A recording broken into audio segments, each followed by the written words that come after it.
3 قسم کی ایجنسیز کر سکتی ہیں جن کے پاس یہ طریقہ ہے فون ٹیپ کرنے کا. وہ فون ٹیپ کرتے ہیں اور پھر جب بھی ان کو بلیک میل کرنا ہو کسی کو، اپنا مقصد یہ نہیں کہ پاکستانیوں کی بہتری کے لیے، لیکن وہ استعمال اس کو کرتے ہیں جب بھی ان کا کوئی سیاسی مقصد پورا کرنے کو، تو وہ یہ پھر آڈیو ٹیپ سامنے آ جاتی ہے. اور میں یہ چاہوں گا سب سے پہلے کہ ڈاکٹر یاسمین، ان کی ایک آڈیو ٹیپ کل نکلی ہے. یہ بات کر رہے تھے جو پرانے سی سی پی او ڈوگر صاحب تھے، ان کے ساتھ یہ بات کر رہی تھی، تو ان کی آڈیو ٹیپ ایک دم ریلیز ہو گئی. تو میں یہ پہلے چاہتا ہوں کہ یہ بتائیں کہ اس کے پیچھے کیوں یہ ریلیز کی گئی، اس کے پیچھے کیا تھا، اور یہ کیوں بات کر رہی تھی. جو ہر شہری کا حق ہے، کسی بھی پولیس والے سے بات کر سکتے ہیں شہری. لیکن پہلے یہ بتائیں گے کیا، اور اس کے بعد پھر میں آگے بات کروں گا مزید کہ یہ جو تباہی مچ رہی ہے ہمارے معاشرے کی، اور یہ جو اس طرح کا تو کبھی معاشرہ گرا ہی نہیں تھا کہ یہ ڈیپ فیک ویڈیوز بن رہی ہیں لوگوں کے اوپر، ان کے فون ٹیپ کے علاوہ اور بھی ویڈیوز بنا رہے ہیں بلیک میل کرنے کے لیے. بتایا جاتا ہے ہمارے سینئر ہمارے پارٹی کے لیڈرز، ان کو بتایا جاتا ہے کہ جی تمہاری ہم نے کوئی ویڈیو بنائی ہوئی ہے. تو میں اس لیے یہ آج لے کے آ رہا ہوں کیونکہ اس کے اوپر ایک بڑا کلیئر ایک پاکستان کا قانون ہے جس کو کہتے ہیں فیئر ٹرائل ایکٹ. یہ پاکستان کا قانون ہے. میں صرف یہ اس لیے بتا رہا ہوں، اس سے پہلے ڈاکٹر صاحبہ اس کے اوپر پوری بات کریں.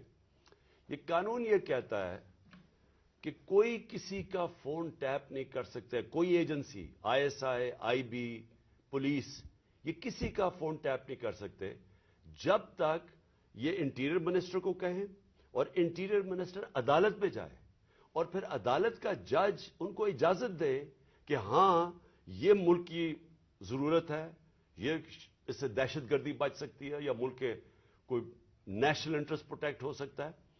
وہ پھر اجازت دیتا ہے اور اس اجازت کے بعد پھر فون ٹیپ کر سکتے ہیں. اس کے علاوہ کوئی فون کسی کا ٹیپ نہیں کر سکتا. تو پھر میں آپ کو یہ بتا دوں کہ بے نظیر بھٹو کی حکومت 1996 میں جب ہٹائی گئی تو ایک وجہ دی گئی تھی سپریم کورٹ میں کہ بے نظیر کے گورنمنٹ کے دوران فون ٹیپس کیے جاتے تھے بڑی بڑی پرسنالٹیز کے اور سیاسی مخالفین کے اور ججز کے. یہ ایک وجہ دی گئی تھی 96 میں. میں اس سے پہلے آپ کو بتا دوں کہ امریکہ کا بڑا طاقتور پریزیڈنٹ تھا صدر نکسن. نکسن کی واٹر گیٹ سکینڈل ہوئی کیا تھی کہ وہ مخالفین کے فون ٹیپ کر رہا تھا، اس کی وجہ سے اس پریزیڈنٹ کو ریزائن کرنا پڑا. تو آج یہ جو کھلے عام ہو رہا ہے، پہلے تو میں چاہوں گا کہ ڈاکٹر یاسمین آپ سے بات کریں، اس کے بعد پھر میں بات کروں گا. بسم اللہ الرحمن الرحیم. کل دوپہر میں جب یہ آڈیو لیک ہوئی تو میں نے جب وہ آڈیو سنی تو مجھے امیڈیٹلی احساس ہوا کہ یہ کس مقصد کے لیے یہ لیک ہوئی ہے. وجہ یہ تھی کہ میں پچھلے 4 ماہ سے خان صاحب کی جو JIT بنی تھی، خان صاحب پہ جو قاتلانہ حملہ ہوا تھا، اس JIT کو فالو اپ میں کر رہی تھی، اور خاص طور پہ جو اینٹی ٹیررسٹ کورٹ ہے گجرانوالہ کا، اس میں فالو اپ کر رہی تھی. اور یہ میں نے جب دیکھا کہ یہ کیوں کیا گیا ہے، وہ اس لیے کیا گیا کہ ہمارے JIT کا جب بنا تو اس کا کنوینر جو تھے یہ ڈوگر صاحب تھے جو CCPO تھے اس وقت. اور انہوں نے ڈوگر صاحب نے یہ بات انکشاف کر دی تھی حکومت کے سامنے کہ اس میں 3 لوگ ملوث ہیں. یعنی جو اسیسنیشن اٹیمپٹ ہے خان صاحب کے اوپر، وہ باقاعدہ ایک آرکسٹریٹڈ اٹیمپٹ تھی. اور انہوں نے کہا کہ امپورٹنٹ چیز ہے کہ انہوں نے بتایا کہ ایک بندہ نہیں، اس میں 3 لوگ کم سے کم ملوث تھے، اور ان کا ایویڈنس انہوں نے کورٹ کو دے دیا تھا. اور اس کے بعد جو پتا چلا وہ یہ ہے کہ افسروں کو بلیک میل کیا گیا. یہ کورٹ میں جب ایویڈنس کیا اور بلیک میل ہو کے کچھ افسروں نے ریزائن کر دیا، لیکن CCPO جو ہیں ڈوگر صاحب، ہی اسٹک ٹو ہز گنز، وہ اسی طرح انہوں نے مینٹین کیا کہ یہ انکشاف ہوئے. یہ تو ساری باتیں میرے سامنے تب آئیں کہ جب ہم ATC میں گئے، یہ جو گجرانوالہ کا کورٹ ہے، تو ایویڈنس جو خان صاحب کا یہ انویسٹیگیشن کا ایویڈنس ہے وہ آنے دیتے ہی نہیں تھے، اور اس کا حوالہ یعنی جب سی سی او پی کو ہٹایا تو ڈی جی اینٹی کرپشن کو دے دیا گیا. جو چیف انویسٹیگیٹنگ آفیسر تھا جس کا نام انور شاہ صاحب تھے، ان کو انہوں نے پہلے کیا کیا کہ اس کو او ایس ٹی کر دیا، اور اس کے بعد جو ڈی جی تھا اس نے سارا ریکارڈ جو ہے اس کو سیل کر دیا اور تالا لگا دیا. ہم نے جب بار بار کہا کورٹ کو کہ جی یہ ہمیں ایویڈنس چاہیے، جو سارا ایویڈنس منگوائیں، تو پہلی دفعہ جو سیکنڈ ہیئرنگ تھی اس میں انہوں نے آ کے کہا کہ جی ڈی جی بدل دیا گیا ہے اور یہ چٹھا صاحب کو لگا دیا گیا نیا ڈی جی اینٹی کرپشن، جو کہ ثناء اللہ کا رائٹ ہینڈ مین ہے، اور اب وہ ریکارڈ دے گا. اس کے اوپر جج صاحب نے غصہ کھایا اور انہوں نے کہا کہ میں اب اپنے پروسیکیوٹنگ آفیسرز بھیجوں گا. انہوں نے اپنے پروسیکیوٹنگ آفیسرز بھیجے، اور پروسیکیوٹنگ آفیسرز نے جب وہ کمرہ کھلا اور تالا کھلا تو دیکھا گیا کہ ایویڈنس سارا غائب ہو چکا ہے، اور چند صفحے 11 صفحے رہ گئے تھے اس سارے ایویڈنس کے، باقی سارا کچھ چوری ہو گیا. اور یہ بات کا انکشاف خود ہی ڈی جی نے بھی کیا اور اعلان بھی کر دیا کہ اب میں اس کے اوپر انکوائری کروں گا، یعنی خود ہی چور اور خود ہی منصف بننے کی ارادے سے. میرے لیے یہ ایک اتنا بڑا ہمارے لیے سانحہ تھا کہ سارا ایویڈنس جو ہے اس کو انہوں نے خرد برد کر دیا، کہ جب ہائی کورٹ کا آرڈر پتا چلا کہ جی ہائی کورٹ نے سی سی پی او کو دوبارہ لگایا ہے، تو میں نے مناسب سمجھا کہ میں سی سی پی او سے پوچھوں کہ کب آپ کی اپوائنٹمنٹ ہو گئی ہے، کیونکہ ہماری جو جے آئی ٹی ہے وچ از دا ریل جے آئی ٹی، جو اس وقت حکومت تھی اور حکومت نے یہ سارا کچھ کیا تھا، جے آئی ٹی بنائی تھی وچ از a legal J I T, تو ہم نے تو آلریڈی اس پہ ہمیں ٹرسٹ تھا کہ یہ بندہ جو ہے. تو میں نے ان سے پوچھا کہ آپ کب تک جوائن کر رہے ہیں، تو انہوں نے کہا جی ابھی تک میرے آرڈرز نہیں آئے. وہ آپ نے سارا ٹیپ سنا جس کے اندر کوئی ایسی بات نہیں پوچھی گئی. اس میں مجھ سے سوال پوچھے گئے کہ کنسرن کیوں تھا. ارے بھائی مجھے کنسرن نہیں ہوگا تو کیوں نہیں کنسرن ہوگا؟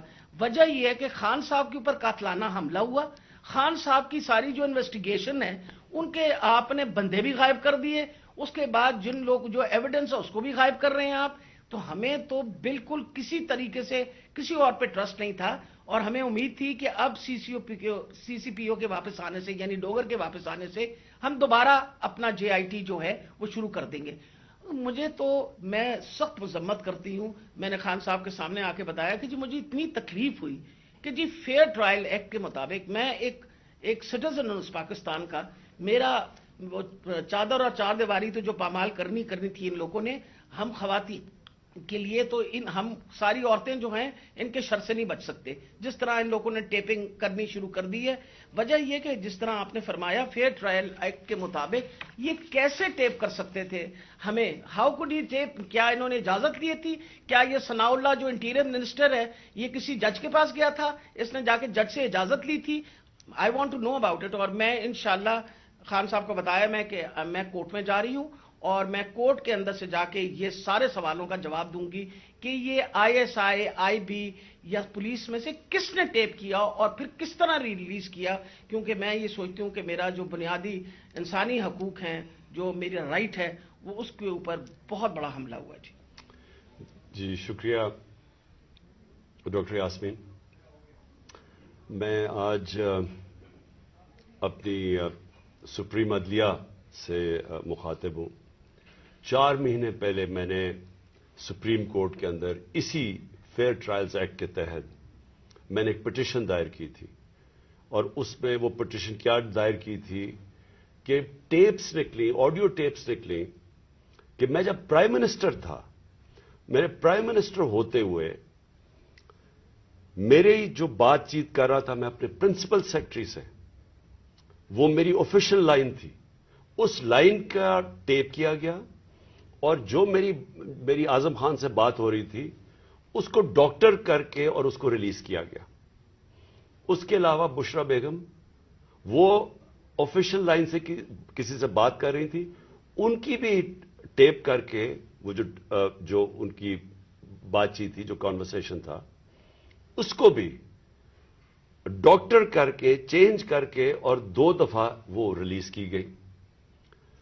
تو میں اس لیے یہ اپروچ کیا سپریم کورٹ کو کہ میرا تو چلے ایک تو یہ ہے کہ جو ڈاکٹر صاحبہ نے کہا کہ یہ ہمارے فنڈامنٹل رائٹ کی وائلیشن ہے.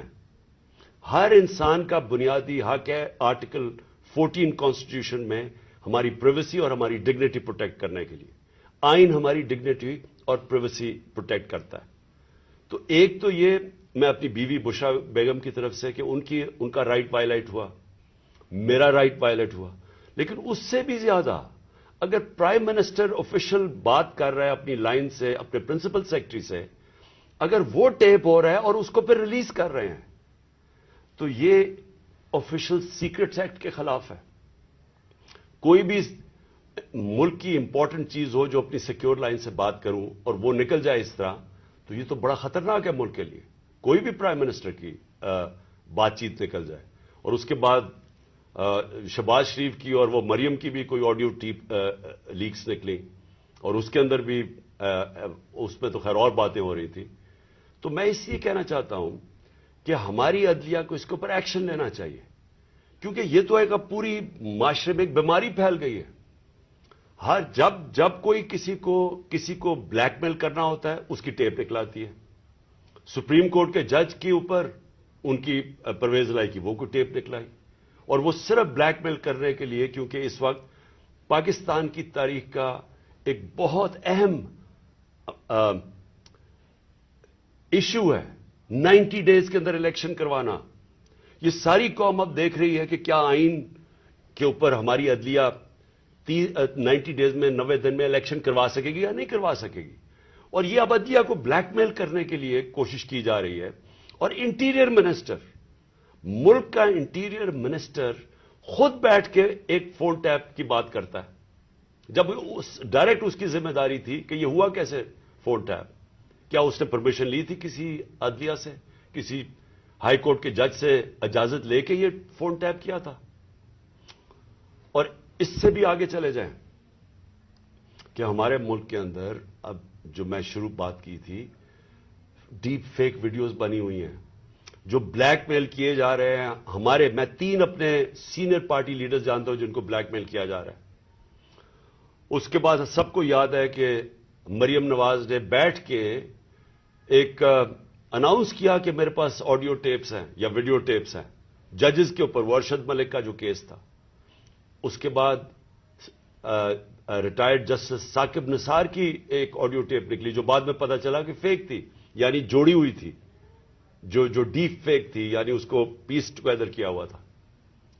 اور اس کے علاوہ اب تو جنرل باجوہ نے بھی کہہ دیا کہ میرے پاس ٹیپس ہیں. تو یہ کیا اس ملک میں کنٹرول کرنے کے لیے, لوگوں کو بلیک میل کرنے کے لیے یہ سب کچھ ہو رہا ہے؟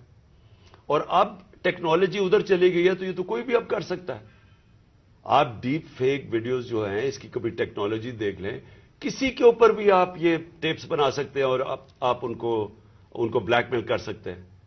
تو اس لیے میں ریکویسٹ کروں گا اپنے سپریم کورٹ کو کہ 4 مہینے پہلے میں نے یہ پٹیشن دائر کی تھی.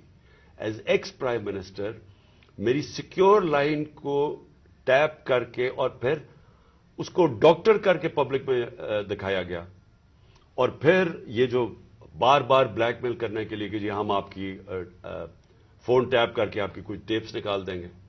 اور یہ جو ڈاکٹر یاسمین کا ہوا یہ اس لیے امپورٹنٹ ہے کہ ان کا یہ صرف اور صرف یہ جو انکوائری ہو رہی ہے, یہ جو جے آئی ٹی کی انکوائری ہے میرے اوپر جو قاتلانہ حملہ ہوا تھا, صرف اس کو اب سیبوٹاج کرنے کے لیے کیا گیا ہے. کیونکہ سارے آفیسرز کو انہوں نے ڈرا دھمکا کے جو جے آئی ٹی کے تھے ان کو تو پیچھے ہٹا دیا. جو 2 آفیسرز رہ گئے تھے جس میں ایک یہ سی سی پی او ڈوگر تھے جو ہیڈ کر رہے تھے انکوائری, یہ رہ گئے تھے جو کھڑے تھے اور عدالت میں جا کے یہ بتا رہے تھے کہ یہ جو فائنڈنگز ہے جے آئی ٹی کی اس میں واضح ہو گیا کہ وہ جو سارا انہوں نے پہلے سے سازش کی ہوئی تھی کہ جی ایک شوٹر ہے, دینی انتہا پسند ہے, وہ سب خود کچھ ختم ہو گیا. کیونکہ جے آئی ٹی میں عدالت میں جا کے جو فائنڈنگز دی ہیں کہ 3 شوٹر تھے اور یہ پورا پلان کر کے ہوا تھا. تو اس کو ختم کرنے کے لیے, ڈوگر کو ہٹانے کے لیے یہ اب نکلی ہے. جس طرح سپریم کورٹ کے جج کو پریشرائز کرنے کے لیے وہ رانا ثناءاللہ نے وہ نکوالی ہے, وہ جو بھی آڈیو, اب یہ ڈوگر کو ہٹانے کے لیے کر رہے ہیں. اور اس میں جو اصل خوفناک بات یہ ہے کہ انہوں نے اپنے آفیسر پوسٹ کیے یہاں, یہ جو چٹھا اس کو خاص لے کے آیا اینٹی کرپشن کا ہیڈ بنانے کے لیے, جو ہمارا سخت مخالف ہے,